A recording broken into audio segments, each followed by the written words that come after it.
President Roosevelt is the Welcome to Stories from the Attic. My name is Greg Van Antwerp. I'm the host of the program, and with me is my co-host Martin Blanco. Martin, welcome to the show. Thanks, Greg. It's great to be here. It's good to see you. After just a few technical difficulties, we've figured out everything, and it's all going to be perfect now. But perfect. I don't know. That's a dangerous word. Yeah, perfect. It's like, I know, of all the things you shouldn't talk about in today's society, perfection is definitely number one. Yes. Let's not talk about perfection right now. No. Don't go there, as they say. Don't go there. Okay. No.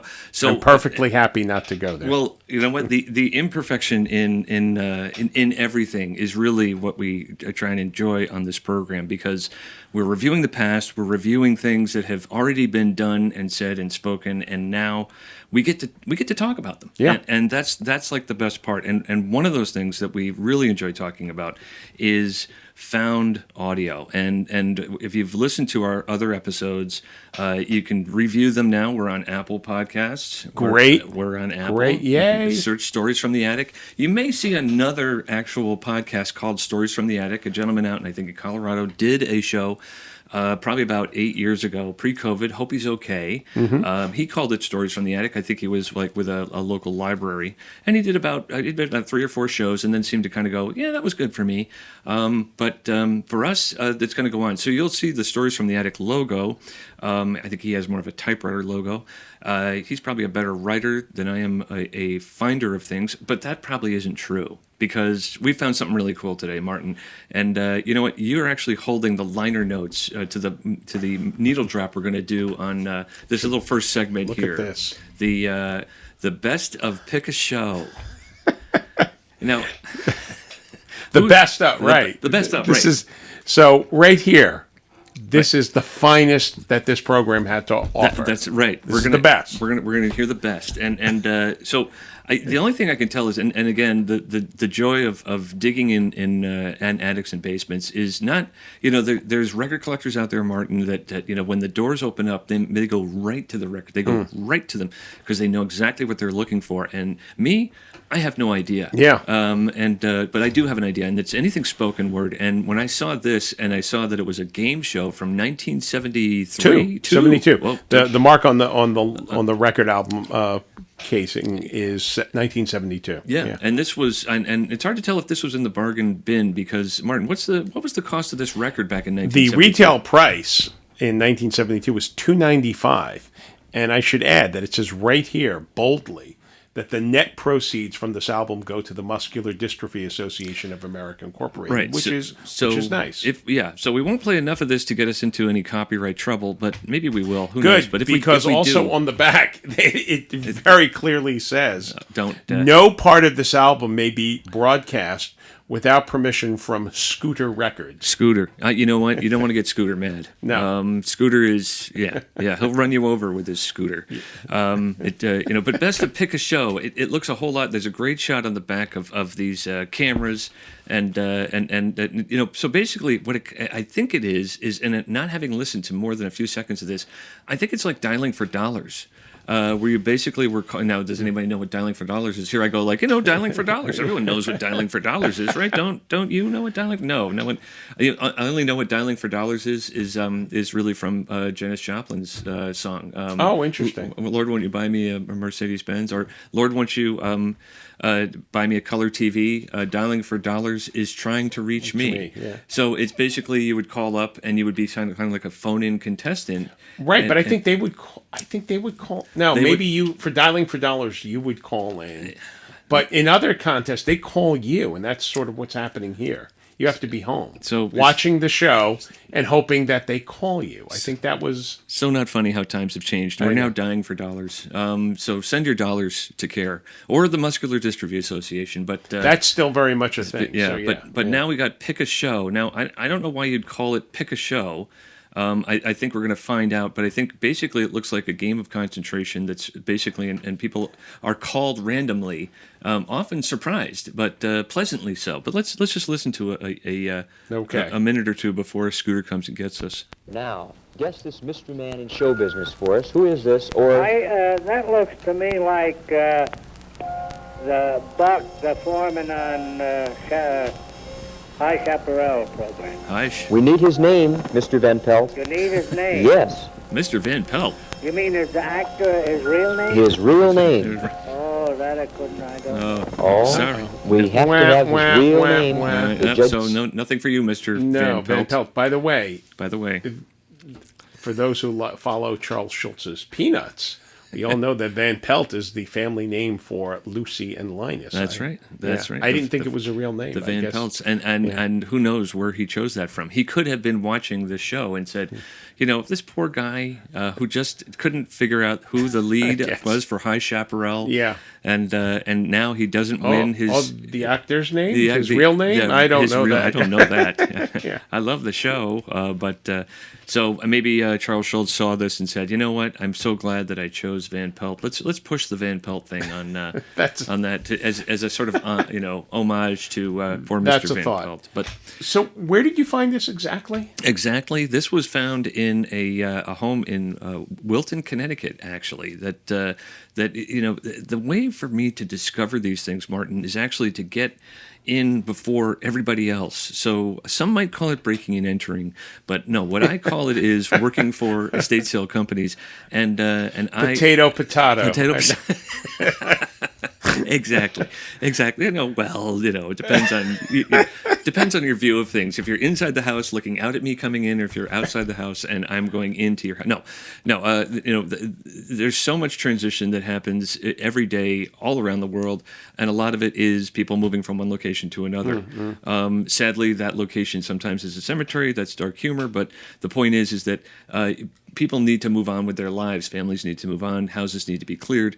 And what's happening is basically all these things that we've so carefully collected and placed in just such a place and maybe forgotten about is all great and everything. But then when the family comes along and says, well, let's just move this room out, that room expands into 17 times its size. Yeah. If you've ever moved yourself, you probably told... Please, yeah. Yeah, I know. Yeah. I have too. You tell the moving company, it's only going to be 26 boxes. And the moving company shows up and goes, we're going to need 4 more trucks. There's 376 boxes here.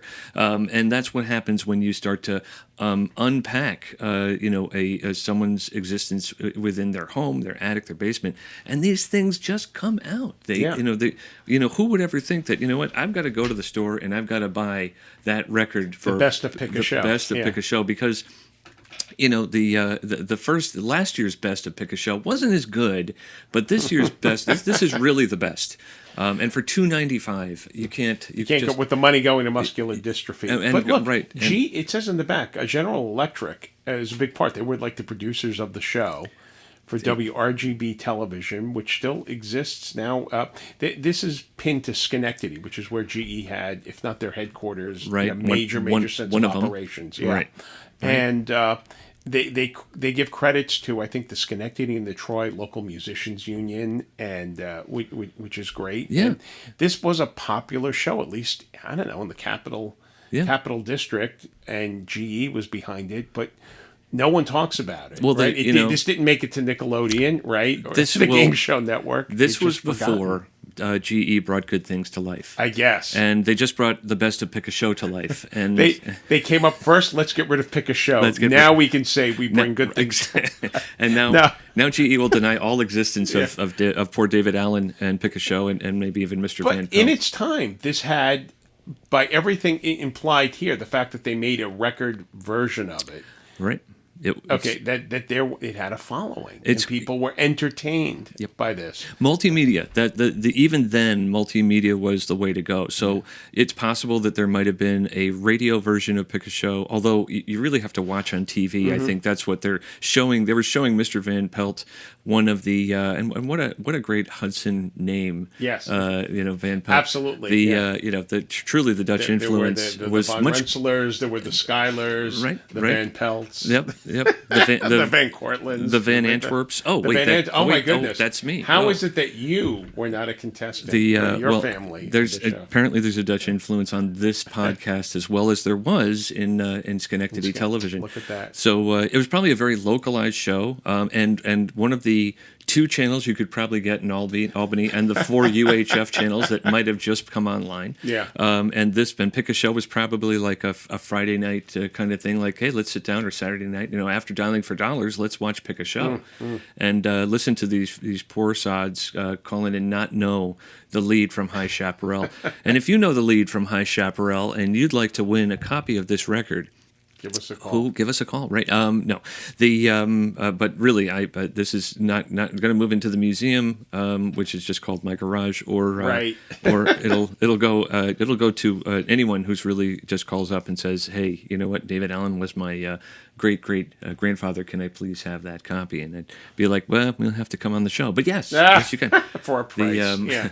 But anyway, that's so that's Pick a Show, and that's what the treasures you can find, or maybe shouldn't find, are among spoken word records. We have another record we're going to go to in this next segment, which is even more unique than Pick a Show. I don't think that was possible, but it actually is.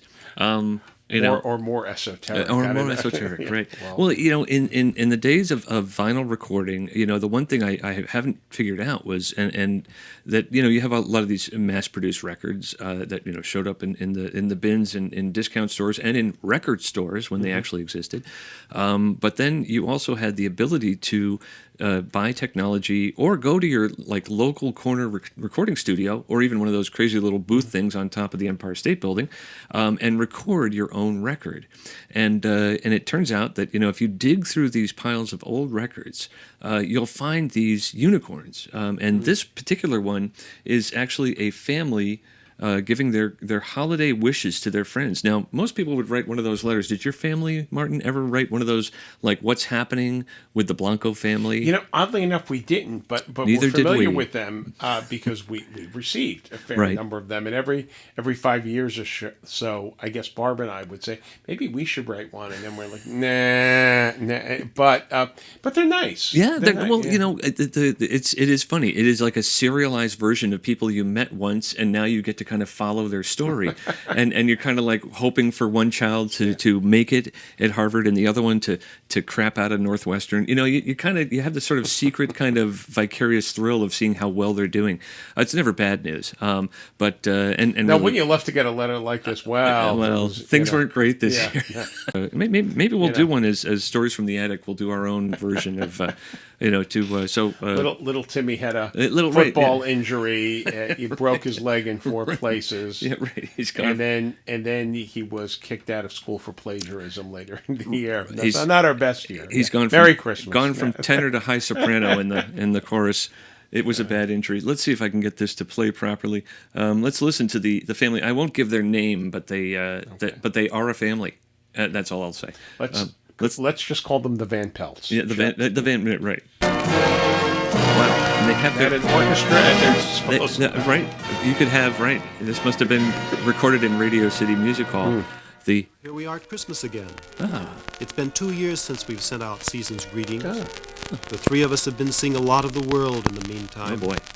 Yes, and I think we should bring everyone up to date. Yes. Last year, we were in South America between shuttles at Christmas. Our last card was sent in 1962. 62? From Hawaii. Hawaii was a true delight. We made up our minds that while we are still young enough to enjoy it, to pack up and go on a real vacation. We went to the island of Kauai. For 3 months, we had a house on a secluded, palm-studded beach, and were the laziest people you ever saw. Tiger learned to walk. Tiger? We swam, picnicked along exquisite beaches, and just lay in the sun. So they named their kid Tiger. That's interesting. This is 1964, by the way, Martin, I want to say. She sounds a little like Ingrid Bergman, and I'm not saying she is. They have a son named Tiger. Is there any chance that this isn't just like a regular family, that this is some sort of maybe marketing ploy for something? Like you two can... Back in New York by early spring, it was a lot of fun meeting the old gang again and learning what had been happening at home the past 3 years. I joined Pfizer International late in the summer. Oh. By November, we were dispatched bags in hand on an extensive trip to learn something about the pharmaceutical business. Something? First exposure was in Puerto Rico. Somehow, we felt right at home in San Juan. As everyone should. Next stop was Argentina. Argentina. We just adored Buenos Aires. It's a magnificent city of grand parks, broad avenues, and lovely turn-of-the-century architecture. Ah, la-di-da. The only thing I can still emote about was the food. That I found a most moving experience. Moving. But you looked so That's good. Slim. From We scooted over to Montevideo for Carnival. the dysentery?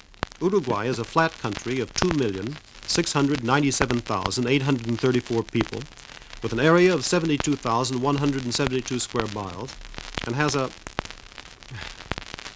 it has 72,172 square miles, as well as the... As well as the what?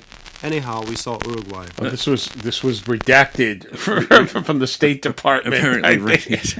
We're not. You're giving state secrets on exactly how many people. This is so. I don't know what to make of it. Clearly, with the remarks from Pfizer, it does sound real, but yet there's something about it that sounds so performative. It's so produced. Yeah. I mean, the audio, they probably didn't have the technical problems we had starting up this podcast, but they seem to have it all together. I mean, who knows? They could be like in the New York City offices of Pfizer, and the families all can come down and hey, use our company studio, and we'll even roll some music in there.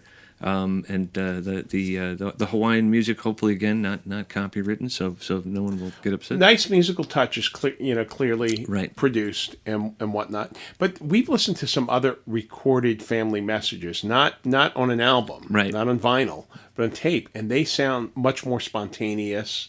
This sounds so polished, so rehearsed, scripted. so scripted. I'm not saying it's bad. No, I'm just wondering how.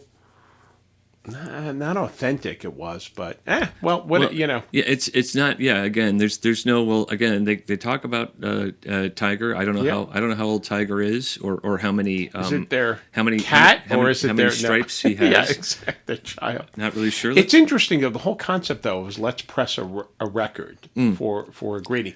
So that means, all right, they recorded, they pressed it, then they mailed it out to dozens of people, hundreds. If you've never seen these, and we'll cover a selection of them in the months to come, because when I find these, you often find these as promotional records. You've seen them in magazines. I think even Mad Magazine had one.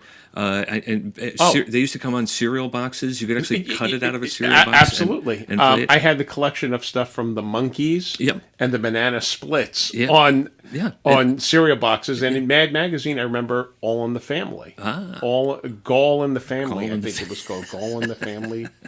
Something like that. Yeah. And so this is on red vinyl, which again, a very effective color for the holiday season, I guess. I don't know.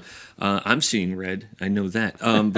But it's floppy. It probably weighs next to nothing. You can send it for 2 cents. Even though this fortunate family able to spend 3 months in Kauai, and just be as lazy as they want to on the beach. I'm a little jealous, and maybe I should have chosen the pharmaceutical. It sounds too good. Industry. Well, they finally had a real vacation. A real vacation. They took. Looks like they were on vacation, and they took another vacation from that vacation. It was Vacation Squared, as well as the. Yeah. More Anyhow, redacted. Do not talk of Uruguay. Uh-oh. Where are they in now? Then Brazil. Gosh, I could have danced all night. Not on my feet. Oh dear. Yeah, not on my feet. After Rio de Janeiro, the family had to split up. Uh-oh. Pete was sent on a junket to Europe. Tiger and I stayed in New York to buy the appliances we wanted to take to Japan and supervise crating and shipping of the household goods. I left New York with Tiger in late March for Hong Kong, where we waited for Pete to arrive from the other direction. She sounds like Zsa Zsa.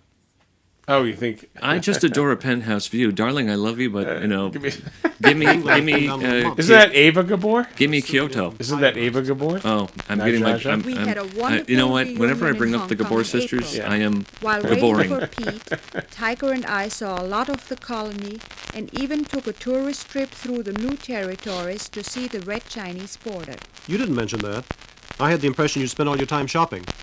Yeah, I mean the corny Yeah. it is Then so We performative. winged Yeah. our way to our makes me final suspicious. destination. Well, he works for Pfizer. Yeah. What are they on? We were really glad to be back in Japan. Back in Japan. So many changes had taken place in the year and a half we had been away. Oh, In preparation for the Olympics this fall, enormous construction works were just about to be finished. Yes, it was really something. I'd always wondered what Tokyo would look like with streets. You know, the thing is, Actually, they're the speaking Olympics very were a great generally. event in It October. was really something. we got to see I some wanted of the to, games that, ourselves. there's no texture to I know. it. On the job front, I was assigned to Pfizer Taito, our local manufacturing and marketing affiliate.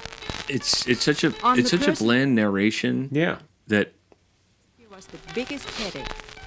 Luckily, Why do I we think finally Pfizer made is behind arrangements it? to build a house. Somehow. But it won't be finished Somehow. until the middle of next year. it's We have moved obviously into an they're apartment on for- big recording Yeah, but- before big pharma. adjusted back to his hometown and native tongue, and now goes to kindergarten. Gradually, the three of us are getting settled down. Gradually. Well, this just about brings us up to date, doesn't it? It does. Now we would like to know what's been happening to our friends. Won't you write and let us know? And don't forget, you have an open invitation to come and visit us in Tokyo. Let's go, Greg. Let's go. We want to wish I'm you there. a wonderful and Merry Christmas to you all. Tiger's probably there. Tiger's just a little Oh, older. there's Tiger. And a big, bountiful 1965. Wow. Bye-bye. Oh, there's Tiger. Down, Tiger. I'm down. down. I'm not Down. even buying Tiger. I'm not- There's something very suspicious. But let's just say, take this impulse. Right. I mean, assuming that this was a legitimate message. Now that we're in the YouTube and the TikTok phase, Right. it seems to me, pick a decade, pick an era. People like to record themselves, and they use the media that they had. I have not had that much experience with people going to vinyl for casual home use, Right. but certainly with cassette and reel to reel, that was very, very common. But people, they use whatever technology they have, and nowadays on our phones and with the apps, you've got whole studios available to you. You know, Right. so everyone can do it. Back can- then, some people did it. I guess right. right. But Really the to pull that off at all would have taken a monumental effort of organization, script writing, music choice. Yeah. If it wasn't done for them, I can't believe that they were able to spend the time to put that together. I mean, we never find out exactly what he did in Pfizer. I mean, obviously, and I'm sorry, to learn the pharmaceutical business, because he was not. It's not like he was a chemist. It's not like he was an engineer. It's not like he was, So he wasn't. He was basically an executive, probably, headhunted from another company. Yep. Obviously, not another pharmaceutical company, and then brought to Pfizer and said, "Hey." And then, but for some reason, they're back in Japan. So it's like they were in Japan. I mean, he's obviously on the executive circuit. Yeah. Hopping from company to company, doing whatever it is. He could be in finance, or he could be in. They didn't have human resources back then. You basically came to work, you went to work, you left work, and they would just say, "Hey, Bill, it's over," and you would go find another job. Now it's human resources is a whole other legal industry. But so really, there's no way to tell exactly who they were. And again, this is beautifully found audio, because it wasn't from their house that this was picked. This was in amongst all these records of the Partridge Family and sensational sounds of the '70s and all this wild stuff and Now from K-Tel. That's right. Exactly. You're right. The sound-alikes, and so this just got slipped in there, and that's why I find these. This to me is a kind of a gem of a period of time when it's like when some families were able to actually accomplish this and actually do this, which makes it a unicorn, and I love it so much. And of course, and it's not quite a window on 65, but it's it's definitely indicative of a more a gentler era. Where I guess if you were in corporate, that you weren't affected by the growing Vietnam issue, the police action, or the war in 64. Vietnam. It was very early. Fairly early, and then of course we just lost a president, so maybe things were kind of calming down. I don't know if Johnson could have done that kind of thing. He was just but. Maybe he did. Who knows? I don't know. But if only he recorded more vinyl, right? To talk to the American people that way. Well, you know what? In our next episode, Martin, we'll find another recording. So, can we infer that the family, this Wilton family, that they were the recipients of this? Yes, we absolutely got this greeting, and that they either they were on the mailing list for Pfizer or they were friends with this family, whom we call the Van Pelts. The Van Pelts, right? Yes, the mysterious family on red vinyl. I you know what happens now is this makes me want to go back, look through those records again, and see if I can find the one from '62 that they said we haven't done this since 1962. Right. Where is? So I need to know. And then maybe there's another one interesting, that maybe gives the real news. Like, we've been thrown out of Japan, Tiger knocked over a Shinto palace, and we're now we're excommunicated, and we're looking. Talk about the Olympic incident. We're looking for a place to stay. Can you please, all our friends, if you've collected our records in the past, we need a place for us and all of our new appliances that we went shopping. Tiger and I went shopping for. We shopped for in New York and had shipped to Japan, which is kind of funny. Now it's like you would shop in New York and they're already. In the Far East, so you don't really have to send them that far. This reminded me of a couple of months ago. We found something. I believe it was a record album. Mm-hmm. It was a travelogue. It sort of entreating people to travel the world. It was put out by was it American Airlines? I think it was Scandinavian Airlines. Scandinavian Airlines. It was a musical theater play, but that was on a record, and that was a gem. Yeah, the things that got recorded and then pressed and then distributed for vinyl, just amazing. And again, a format just like audio tape, that if it's stored if it's even stored half correctly, it can still play last, back. Yeah. And all the crackling aside on this thing, which may indicate that it was either never listened to, and that's just dust that was collected on there, or it was listened to over and over and over again. Could you imagine if we were the first people to listen to and someone they acquired this, right, and they looked at it and they're like, all right, someday. They put it away half a century later, and then more than half a century later. Or they could have actually, they could have recorded it, sent it out, and then listened to it themselves and said, "Oh my God, this is the worst thing we've ever done," and gone back out to those families and said, "Hey, please send it back. We need it back. The postage. Please burn it." And and this family that I found in Wilton, they didn't. They just said, "Oh no, we're throwing it into our record pile," and now that is we'll see what happens. We have ruined this family. And Tiger, who might be in his 60s now, Tiger, if you're out there. No, you should ask someone from the Wilton family if they know Tiger. They know Tiger. Yeah, that's. We got to bring Tiger on the show. Hello. He's probably still talking the same way, maybe. Yeah, that was not a child. That was probably a woman actress trying to sound like a child. I'm sorry. I'm very suspicious. I'm very suspicious. Well, you know what? A big company like Pfizer, you have a right, Martin, to be suspicious. Thank you for the vaccines, though. We appreciate that. Yes, we're feeling good. Less holiday greeting records and more vaccines. That's right. More vaccines. Yes, we're on the right side of the earth thanks to Pfizer. That's good. Exactly. So we will forgive this holiday greeting for the COVID vaccines. There's you know what, Martin? There's more digs out there to get to, more attics, more basements, and I'm going to force you to join me on an upcoming one. So be prepared. Okay. Be prepared. And but I want to do a quick shout out to you.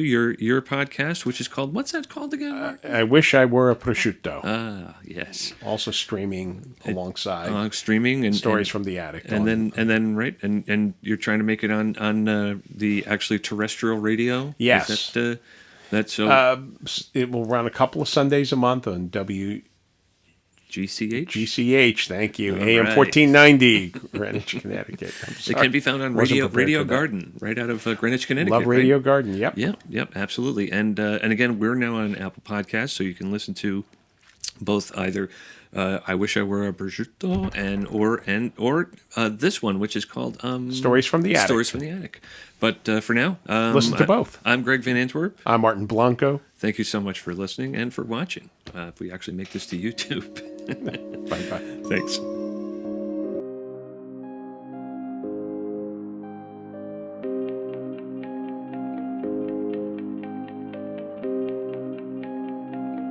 President Roosevelt Quality base here. is The the Eagle has landed.